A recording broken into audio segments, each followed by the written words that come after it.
all can see my screen, right? Okay.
So good afternoon, everybody. It's 1 o'clock. I want to be respectful of everyone's time, so I'm going to go ahead and get started. I just want to remind everyone that this session is being recorded for people who couldn't make it. It's my understanding that the recordings and also PowerPoints will be provided on the DWC website. So thank you so much to coming to teaching criminology through a queer lens. I want to just say that there's going to be a lot of resources shared in this PowerPoint, and I've hyperlinked all of them. So if you look in the chat box, you'll see that I've linked the PowerPoint for you, so you have access to it. And if someone reminds me, I can pop it in the chat box later if it gets lost. So you should have access to that. And there's a few slides that are really there for you for later. And so that'll allow me to move kind of quickly past some of those. First, a few things. One, I'm a strong believer that queer issues belong across the curriculum and not just be relegated to special places. I think it's wonderful if we can have entire courses on queer issues, queer criminology, LGBT issues, but that's not always possible. And so it's really important that we're infusing these issues in both electives and core courses at all levels. Second, we have queer students, and bringing up these issues gives them validation. And those students who do not identify as queer will come in contact with LGBT people throughout their careers. So it's important that we introduce these issues early. And though we do have queer students, I want to put it out there that it is not their responsibility to teach other students about queer issues. Just like BIPOC students are not supposed to have to speak on behalf of all people of color, right? Second or third, queer people are victims, offenders, and CJ practitioners. It is really easy for us to fall into the trap, and I do this as well, to teach about queer people only as victims. And that's because there's just an abundance of information out there, but we have to remember that they are offenders too. They work within the system, and so it's important to try to draw those issues and perspectives in as well. And last, it's important to be intentional when we include LGBT issues in our class, that we're not just adding queer and stirring for the sake of doing that, but that we're intentionally raising these issues and that we're speaking about things that we have knowledge on and are comfortable about. So it's important that you know your own knowledge base, and that if you're going to teach about something you don't know a lot about, that you educate yourself first. Because again, it's not going to be the job of the queer students in your classroom to do that educating, right? So be intentional about when and what you're teaching about. It is really important in any class, but especially classes where we talk about sensitive issues, as queer issues usually are, to set ground rules. So these are just a few of the ground rules that I use in my classes. One of the ones I think is most important here is that I always remind my students that what is said here stays here, but what is learned here leaves here. And so that our classroom is a safe space, but everything we learn should be put out into the world, otherwise it has no purpose. And some of your ground rules might be based upon your institution or the type of students that you have. I teach at a historically Black college. There's quite a bit of homophobia in certain parts of the Black community. And a lot of that is based in the church. I have a lot of very religious students. So the last one that you see here, it's never okay to declare a whole group of people sick, sinful, or wrong, is important in my context. It may or may not be in yours. And another one I want to point out is that we critique ideas, not people, in our class. So we can critique the ideas that people are presenting to us, but not the people themselves. And if anyone wants to pop in with a question, I can't really see the chat box, but feel free to unmute yourself, and we'll try to have plenty of time for conversation. So what I want to offer you today are some case-based modules. And to me, module just means like basically a week, right? Or a certain section in your course. I'm going to offer you 4 of them. I'm going to offer you or talk to you about what classes you could potentially use them in, what topics they might connect to, some materials to go along with it, and some other prompts. In keeping with the theme of the teach-in, I'm going to focus on cases that really highlight race and gender. And even though most of this can be translated for face-to-face, I want to offer a lot of stuff that could be used online. Emily? So, yeah. Anybody that joined after you posted the links can't see them in the chat. Okay. You can only see what was posted after you joined a Zoom. Ah, okay. Great. So what I'll do, I'll make sure if someone could remind me, I'll pop that link in at the end before we start having a conversation. Perfect. Thank you, Kathleen. I appreciate it. So the first case, and one that was mentioned in an earlier session today, is the case of the San Antonio Four. The San Antonio Four are 4 Latina lesbian women from Texas who were wrongfully accused of gang raping one of their 7- and 9-year-old nieces in a satanic ritual, a supposed satanic ritual. The sentences that they received for those crimes ranged from 15 to 37 years. Each of them spent 15 years behind bars before they were exonerated, and they were only exonerated because a film about the case gave them national headlines, national attention. This case is really great to use in a class that focuses on media representation, classes that focus on wrongful convictions, moral panics, especially if you're focused on satanic panic or intersectionality. I use this case in my race, class, and gender in criminal justice course, where I tend to focus on the intersectional aspects of the case.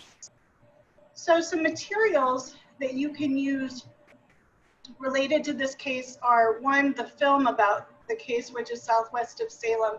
You can get that on Canopy if your institution has it. It's currently free on Tubi, but just take note, if you find them free online, they might not be tomorrow. Chapter 5 of Queer Criminology, my book with Carrie Buste, is useful for this particular case. I really like Chesney Lynn and Eliason's article, From Invisible to Incorrigible. We all probably know about Kimberly Crenshaw's TED Talk. And I'd like to introduce podcasts into my class. American Hysteria is a fantastic podcast about moral panics of all kinds. She's got 2 great episodes on satanic panic that pairs well with this. And another great resource is, if you're focused on the satanic panic aspect, is a retro report. If you're not using retro reports in your class, you should be. They're amazing. The New York Times produces them. They're short documentaries, about 15 minutes long, and they have they focus on tons of topics. My students really like them, and they help me to give them a visual of a historical moment, right? Because I can't reproduce all of the news clips from the crack baby scare, but the retro report does that for me.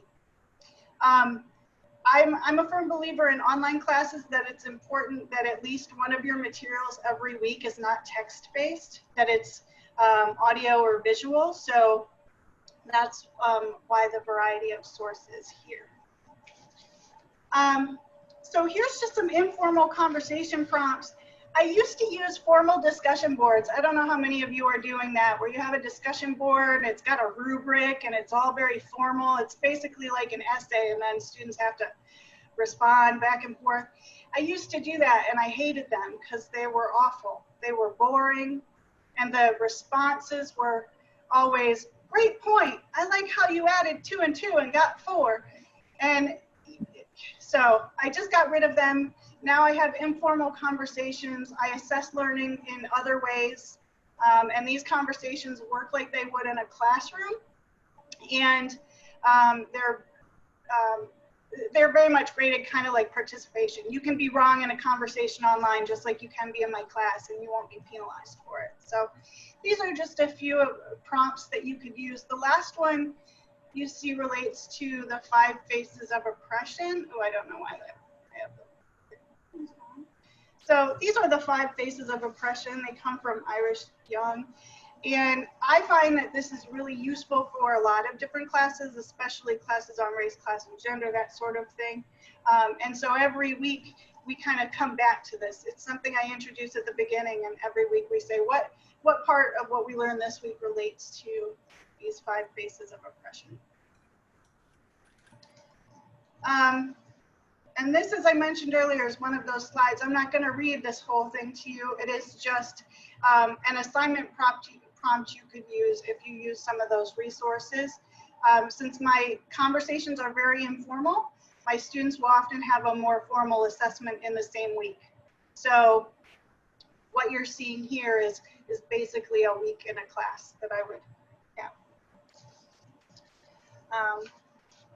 And you can focus on all different aspects of this case in the assignment prompt, depending on what your class is focused on. Another case that I think is really useful is the case of Larry King. Larry King is on the left. He was a 15-year-old gay student. He may have been trans. Sometimes Larry went by Letitia, but Larry was very young, so we really don't know all of Larry's identity. But either way, Larry he certainly stood out in school. He approached the young man on the right. His name is Brandon McKinnon. And in 2008, Larry went up to Brandon and asked him on a basketball court to be his Valentine. And Brandon later then walked into a full computer lab, meaning full of students, and shot Larry in the back of the head in front of all of those students. Both of these young folks had very difficult backgrounds. Both have parents with drug addiction issues. Both had been exposed to a lot of violence. Larry lived in a foster home when he was murdered, and Brandon witnessed some pretty extreme domestic violence. So this case would even be good for classes focused on violence or juvenile justice issues. And Brandon was also starting to dabble in some white supremacy. So given the complexity of this case, it would apply to a lot of different classes. It'd be great for victimology, sentencing, and juvenile justice issues. There was a lot of debate over how Brandon should be charged as a juvenile or an adult. And an interesting component of this case is Brandon had a lot of community support. There were teachers in his school that said, well, yeah, I understand why he did it because of how Larry was. He did end up receiving 21 years for his offense. It's a great case for discussing hate crimes, gay panic defenses, and even white supremacy, in my opinion, and toxic masculinity for sure. I used this case in my undergraduate course on sex, sexuality, and the law. So some materials related to this case. There's a great movie out there, Valentine Road. It's on HBO. You can also watch it currently free on YouTube. There's been a lot of questions this morning about how do you deal with films when they're through Netflix or something subscription based. And honestly, I don't have a lot of trouble with that because my students are really resourceful at finding the free version of whatever it is I assign. They have mad internet skills that I don't have. So I haven't had much problem with that. I try to find the free version of whatever it is that I'm showing. There's a few text-based resources here. Again, not to plug my own book, but I'm gonna. Chapter 5 of that is useful, and we do have a second edition in the works. There's some good work by Meyer that really critiques hate crime legislation, in my opinion. I think it's important that we don't,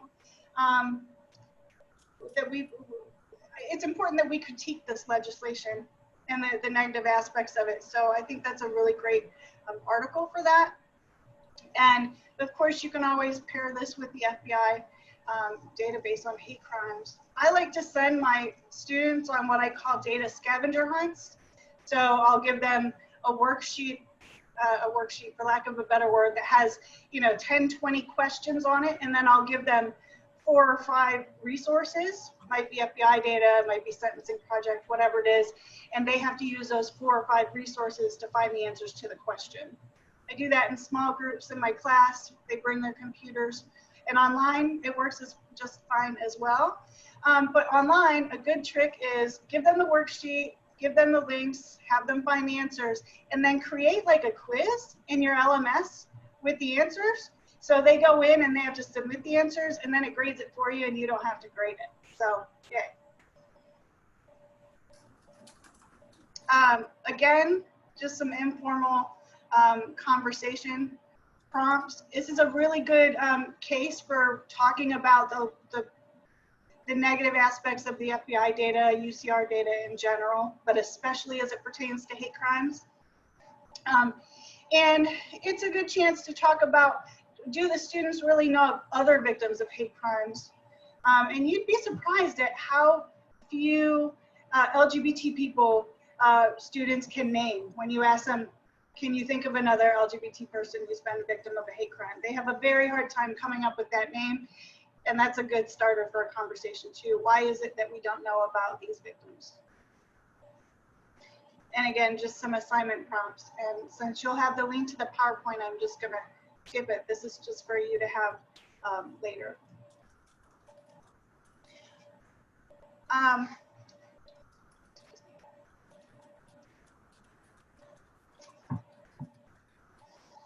The fourth case isn't really an individual case, but violence against trans people, particularly right now trans women of color, is being called a crisis of epic proportions by the American Medical Association, the Human Rights Campaign, a variety of organizations.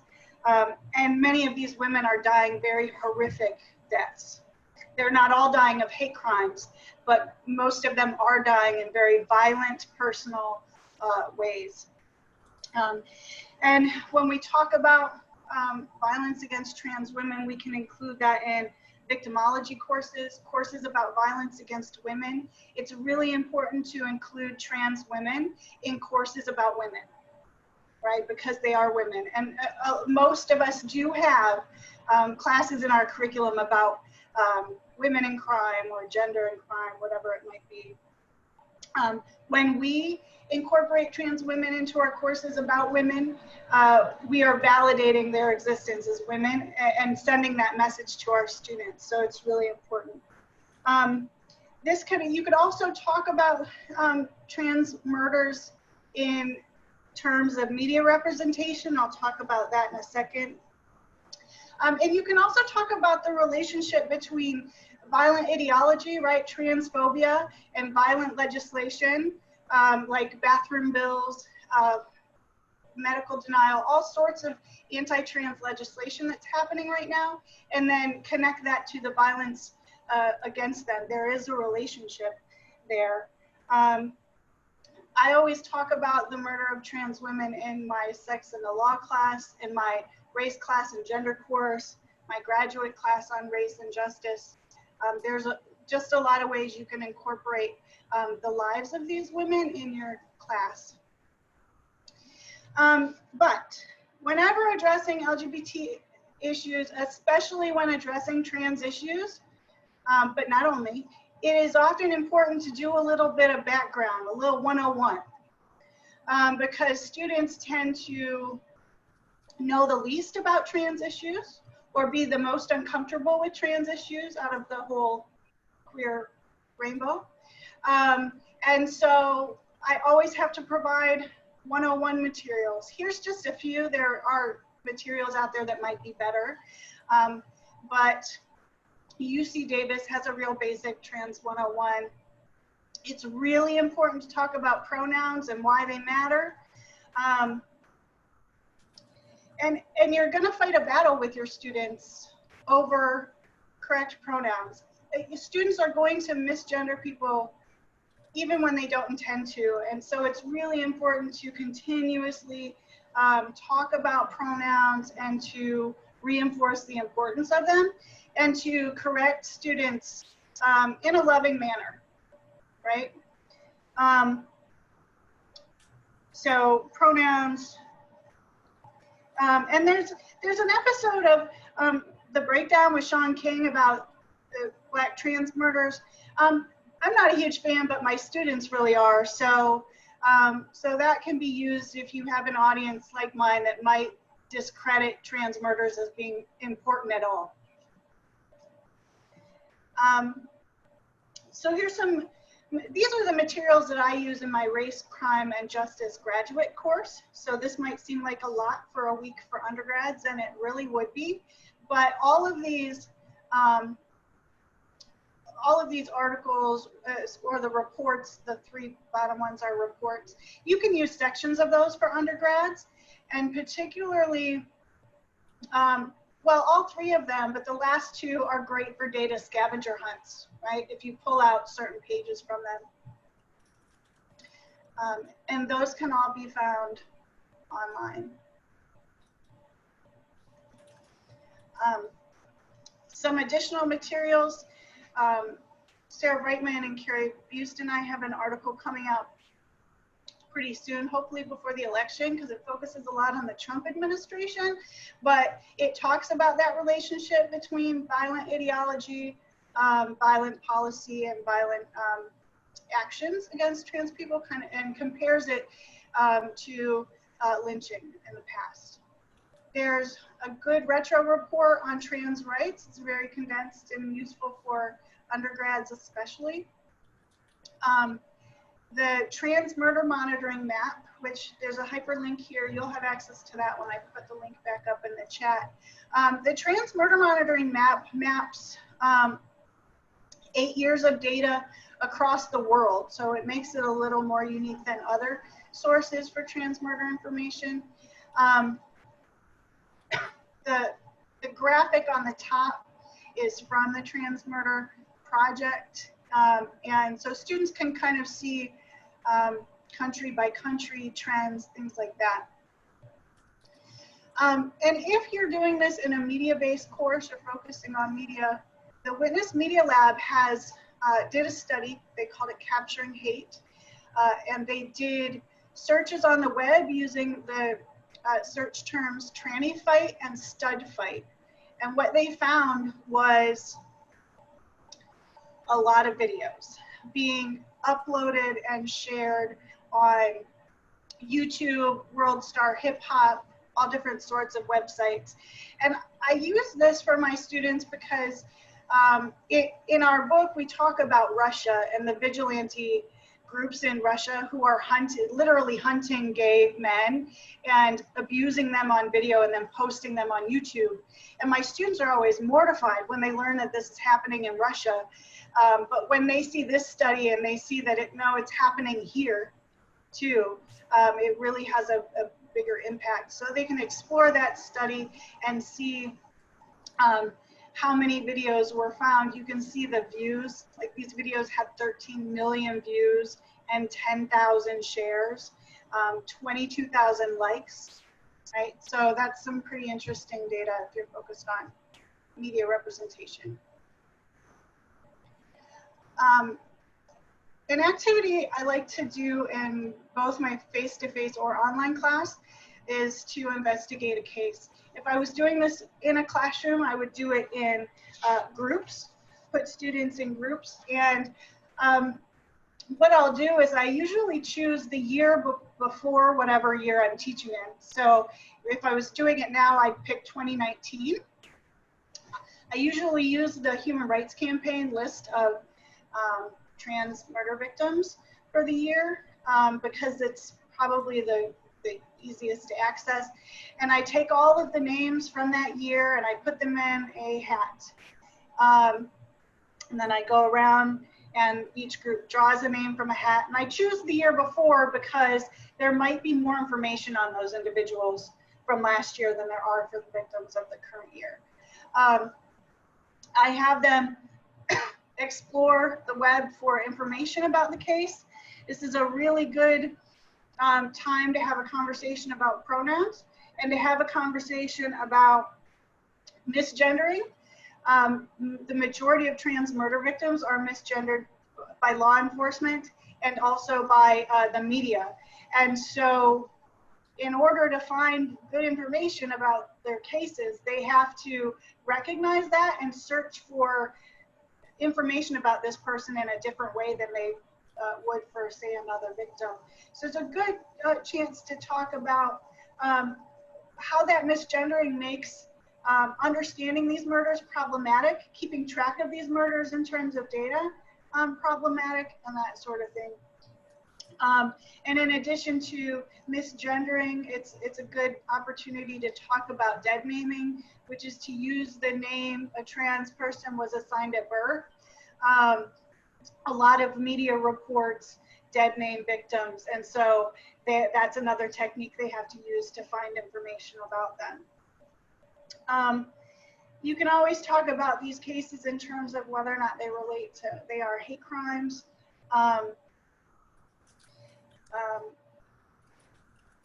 And then I make them find out whether or not those crimes would actually be considered hate crimes in the state that the victim was killed in.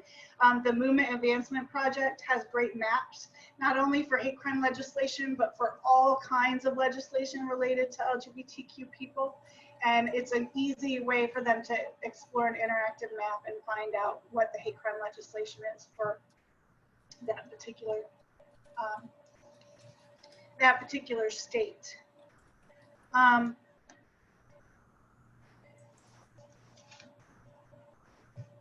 I think it's really important to talk about why it is the majority of these victims are women, trans women, and not trans men, and B, why the majority of them are Black. And have conversations about that within the context of these aren't all hate crimes. A lot of these crimes happen in intimate partner relationships. Some of these women are killed by other trans people, their partners, and some are killed when they're engaged in, say, survival work, survival crimes like sex work. So it's a good chance to talk about that. I've listed a few cases here, particularly Malaysia Booker and Allie Lee Steinfeld. I like to bring up in class, even if that's not the year they're focused on. And why is because those two women have probably the greatest coverage in the media, right? Malaysia Booker became famous when she was brutally beat by a group of men, and it was recorded and went viral on the internet. She was killed about a month later in an unrelated incident. And Allie Lee, she's a white trans woman, young girl, 17 years old, was murdered by 4 individuals in a brutal manner. She was stabbed, her genitals were cut, she had her eyes gouged out, and they burned her and dumped her in a chicken coop. And because her case was so gruesome, that's why it made national headlines. The last offender who killed her was just found guilty last week. So in the interest of time, I'm gonna jump. This is my last case, and it would be Cece McDonald. Most of you probably know who Cece is. She became famous because Laverne Cox from Orange is the New Black has kind of made her famous by really bringing her case to light. In 2011, Cece was assaulted by a white man outside of first a white woman and then her boyfriend outside when she was walking to the store. They yelled racist and transphobic remarks at her, using the N-word, saying, look at that boy dressed as a girl. Cece actually walked away from that abuse, and they threw a bottle at her, which sliced her face, and she stabbed the boyfriend who attacked her with that bottle. The stabbing was fatal. She she ended up being sentenced to a male prison. She had not had gender-affirming bottom surgery at that point. She spent 19 months in a male prison where she was subjected to all sorts of physical and sexual abuse. I like to use her case in my corrections course. It raises a lot of issues. Classes on race, class, and gender, victimology. It's a really great case if you're talking about plea bargaining. Her sentence was a result of a plea bargain. Her case highlights victim blaming a lot and really raises a lot of correctional issues related to trans women. Laverne Cox did came out with a documentary on Cece that's available for rent on Vimeo. I do want to point out the fourth resource there, a chapter on gender issues and corrections, which I might have somewhere that I could share. I think that particular chapter is unique and helpful because it's the only chapter that I'm aware of that talks about trans and cisgender women side by side as women in prison. So we didn't name the title. I think gender issues and corrections is a little bit misleading for the chapter because it is about women and not about men. And it focuses on in some ways we critique gender responsive policies because those are really sex responsive policies, and that's problematic. Black and Pink is a queer abolition group that has lots of resources online. They have pen pal services, they have newsletter, all sorts of things. And Ear Hustle came up at an earlier session. Ear Hustle is amazing. My students love it. It's produced by the inmates at San Quentin. And episode 18 is called Down Low, and it works really good when you're talking about trans issues in prison or LGBTQ issues broadly in prison. So a great activity if you're focusing on trans issues in prison, the issues that trans women or trans men might face, is to do an imaginary pen pal activity. And this, of course, you would do after they've learned all about the things that face trans men and women in prison, and based on what they put in the letter, you can see they're supposed to tell Daisy what she might expect, both positive and negative while incarcerated. So you can use that to assess how much they learned from that module on trans issues in prison. Emily, can I ask a question? Yeah. Related to this? So yeah. I did this a long time ago, and I'm just curious what your thoughts are. Having students write to an actual inmate, but have it be sent to the university. So writing to an actual inmate, but it wouldn't get to them? Is that what? It would come. So when this is like a long time ago, when I was in grad school, I had students do that a semester to the local prison, but I didn't have it go to them. I had it come to the office mailbox. So they did get it, but it didn't go to, like, they didn't have to give out their home address. Oh, I see. So, and I mean, anybody could chime in. I don't know if that's a good strategy, a bad strategy. I was a grad student when I did it, so you could chalk it up to me being naive. But I was thinking about it again, if this, especially with, this is a great activity. I think there's nothing, I would definitely encourage students to be pen pals with with incarcerated people if they're interested in that. My concern about sending a letter to an actual person who's incarcerated is that the incarcerated person may really want to have an interaction. They might be desperate for an interaction, and if that student then doesn't continue to follow up, then we may have let down that individual pretty significantly. But that would be my concern. But otherwise, I think it would be great for students to actually write with incarcerated folks. Thanks. Yeah. And last thing, there's a few other case studies for corrections. You can focus on K6G, which is a LGBT wing in the LA County Jail. And the hyperlink that's there that you'll have goes to a short video clip about that wing that starts a really good conversation about both the benefits of and the negative aspects of segregating LGBT inmates. One of the negative aspects being is that when they are segregated in special wings, their services are greatly reduced. The institution often uses the excuse of cost. Well, we can't have education over there and over here. So those folks do tend to lose out on some positive aspects, if that's a thing. Megan Frederick versus California Department of Corrections. Megan's a trans woman who transitioned while working as a correctional officer. She sued the California Department of Corrections for hostile work environment when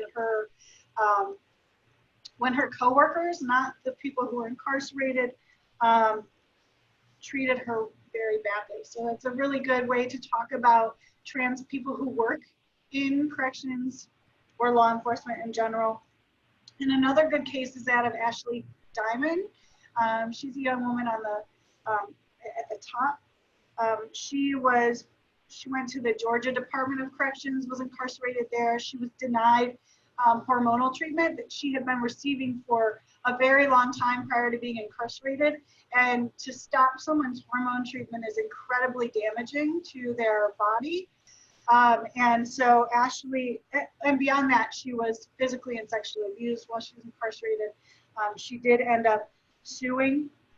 And what's unique about Ashley's case is usually trans inmates who sue don't get any backing, right? The Department of Justice actually felt that her case was so bad that the DOJ backed her up, which is really unheard of.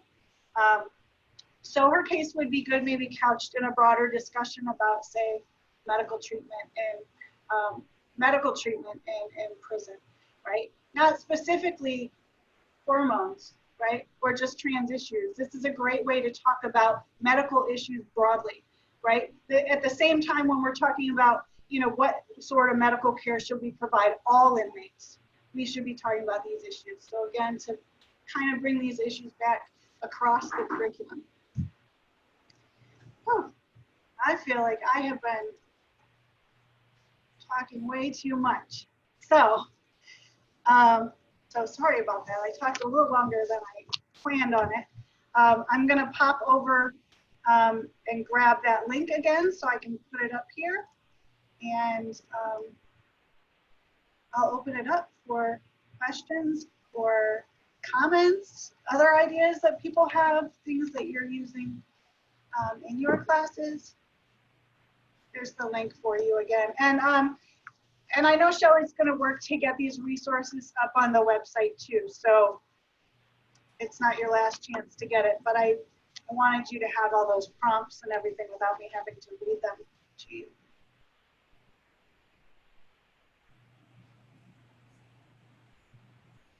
Emily, can I ask another? Oh, I'm sorry.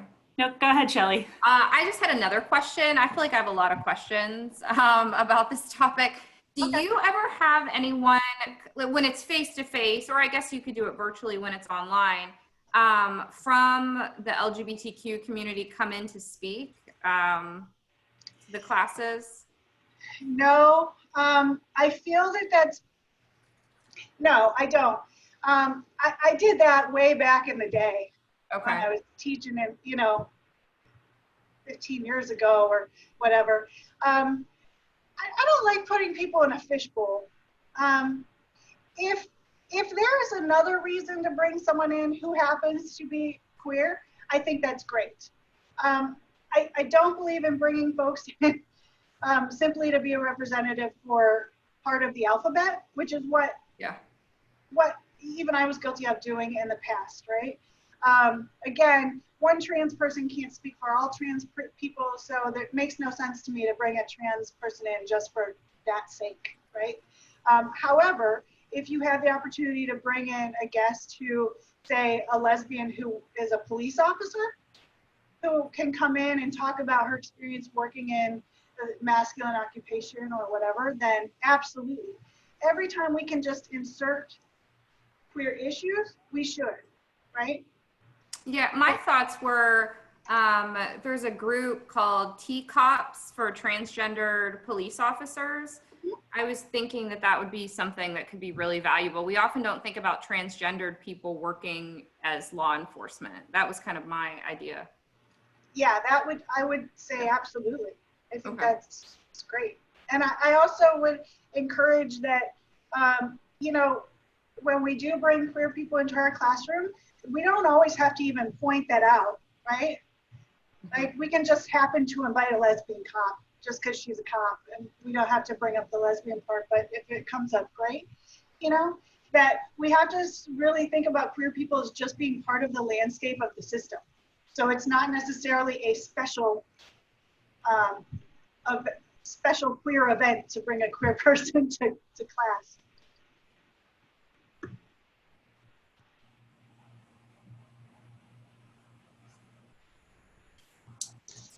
I have a question, Emily. Yeah. I teach gender and crime, and I'll admit that in the past I've taught a very binary approach to gender and crime, and have used kind of the foundational textbooks that are often used that focus really a lot on women and men. And that's something that I really overhauled this summer, having more information and just being further along in my career. And one thing I was wondering is, do you ever have a conversation about how big data collection strategies like the NCVS and the UCR already capture folks who are LGBTQ and or transgender in those conversations? Because sometimes I think that in the past I've talked about those data sets as being like, you know, capturing those experiences. Is that a good approach? Is that not a good approach?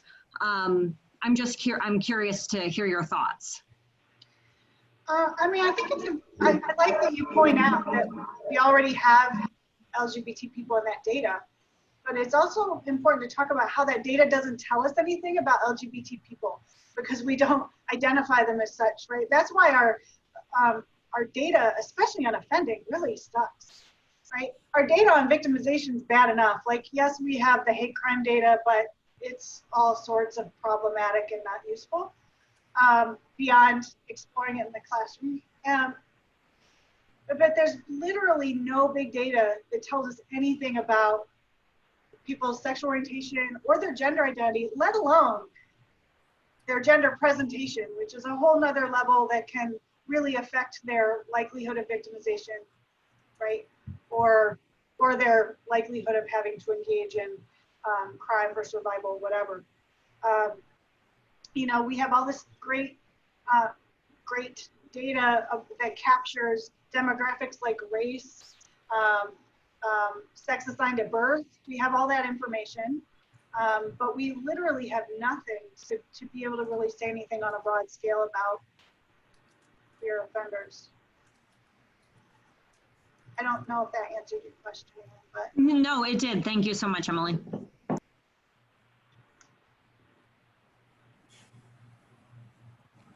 I think some people were curious about your assignments. So some people in the chat wanted you to talk a little bit more about your data scavenger. And I was also a little interested about how you do your more informal discussions, kind of capturing those in an online environment. Thank you. I totally forgot about the chat. Okay, so the first part of that, Kathleen, was scavenger hunts, yes? So I like scavenger hunts because it puts the work on them. I believe that my job is to teach skills, not to teach the information per se. Because the number of people who are in prison today is going to be different than the number of people in prison tomorrow. So it's more important for me to teach them how to find out how many people are in prison than to tell them how many there are. So doing these scavenger hunts helps me to do that. I'll pick the questions, I will provide them the sources of information, and they go and find that. They really enjoy doing that in the classroom, in groups. They do it in my online classes individually. I don't know if they love that, but they do it. And I also use it, like we have 8-week graduate classes, which is a nightmare to cram 16 weeks of stuff into an 8-week grad class. So I do use it for grad classes in the very first week too, like my race class or my race, crime and justice class. I don't want to spend 8 weeks talking about basic disparities that they should have picked up as an undergrad. So they spend their first week doing this really big data scavenger hunt so that we're all on the same page in terms of what the basic landscape looks like, and then we can move on to deeper stuff. That answer the question? Yes. And I forget the second part. Well, I was curious about, you said that, you want to avoid formal discussion board posts, which I also don't like using, but have tried to figure out a way to award points still for discussion. So I was curious about how you manage your informal discussions in an online environment. Gotcha. And thank you, Jace, for the reminder about language. I hope I used the right language. I may not have. And that's another thing I'll just point out. Own yourself when you make mistakes, because you will. Everyone struggles with some things. I struggle with they, them pronouns, and I have a lot of students who are they, them. And if their presentation, in my mind, is not very non-binary, then I struggle with they, them pronouns and have to correct myself all the time, and students appreciate that. So own it when you make a mistake and move on, and encourage students to point out your mistakes too. They like that. And then you can all have a talk about appropriate language. The informal conversations, they're only, so in a typical week, they have one every week. They're 5 points. And to give you an idea of what that looks like in my class, an assessment, like an essay for the week, is 20 points. So it's very low stakes. I give them some prompts, but they're told they can answer any or none of the prompts that I give them. They're just there to help you if you don't know where to start. They can talk about whatever they want as long as they're focused on some aspect of the course material. I do lay out some informal conversation expectations. I tell them about, great conversations have dialogue, and here's what dialogue is. The back and forth part, because they always ignore that part, right? They sit down at the discussion board and they do all their posts at one time, and then they leave and never come back. So we talk about dialogue, we talk about engaging people. That means asking questions, answering people, and not just saying, great job. And it's graded like participation, right? I lay out the expectations, and my students always get a 5, 3, or 2. That's how it works. You do what I've asked you to do, you get your 5. You've kind of done what I asked you to do, you get 3. And if you pop in there once, make one contribution and leave, you get the 2.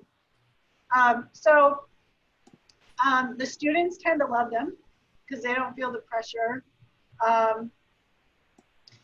Students love them except for those students who would rather do discussion boards than essays or other forms of assessment, but it works out pretty well.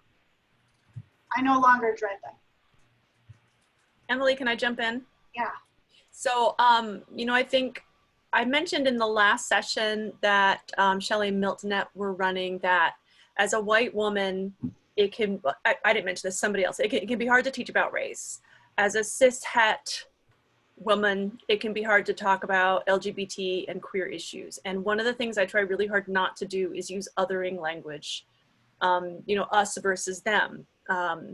And I'm trying to figure out how to talk with students, how to avoid language that others LGBTQ people, because there are obviously queer students in all of our classes, or LGBT, you know, if they don't identify with the word queer.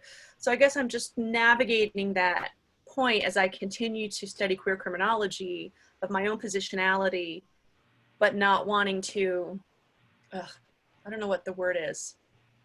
I think I've lost my point. I don't know if I'm making sense, but I just want to be, I want to educate and be equitable and welcome LGBTQ students and not make them feel like they are the they, you know.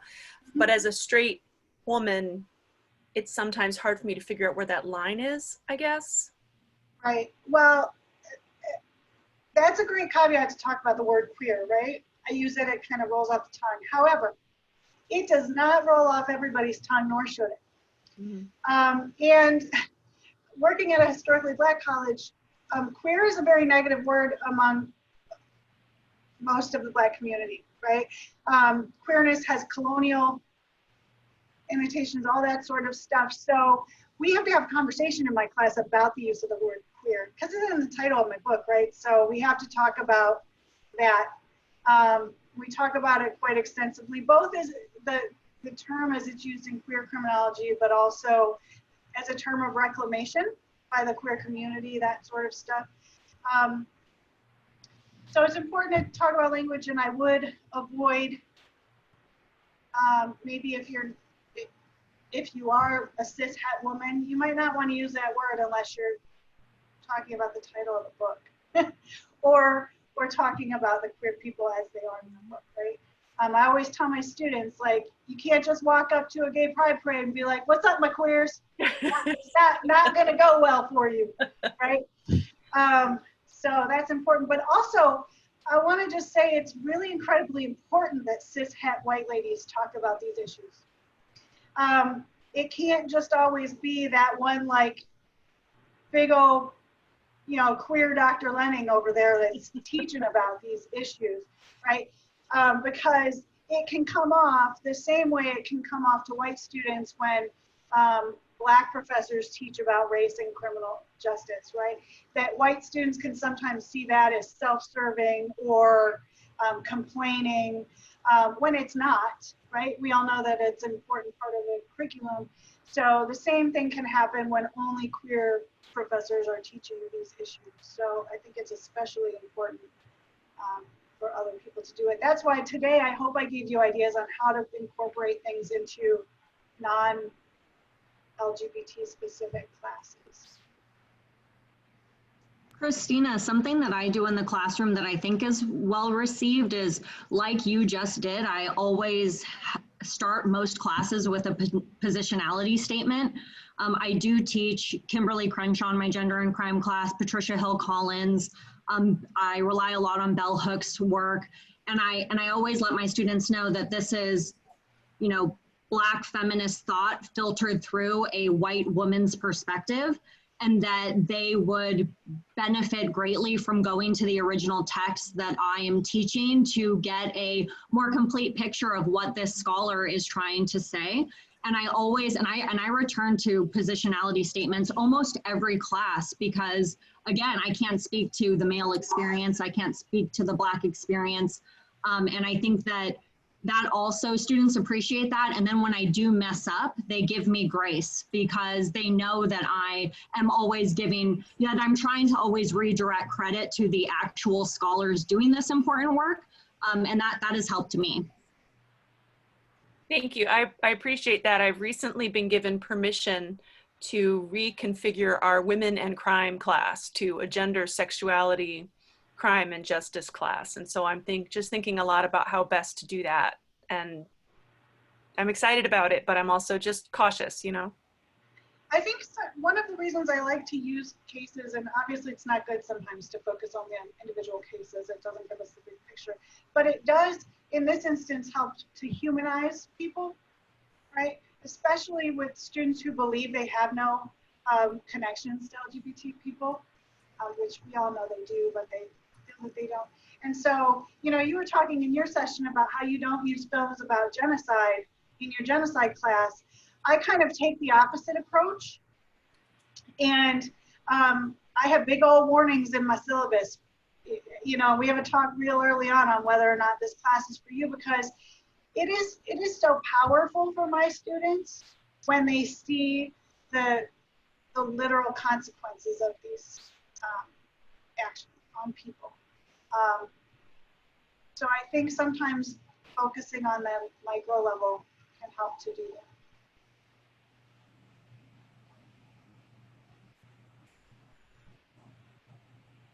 And thank you, Jace, for keeping up on the language.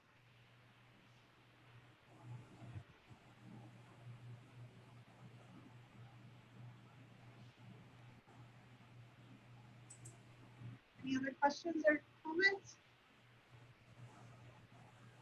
I really appreciate everyone being here and all the feedback. I'll put my email into the chat box in case anyone has any more questions or needs anything.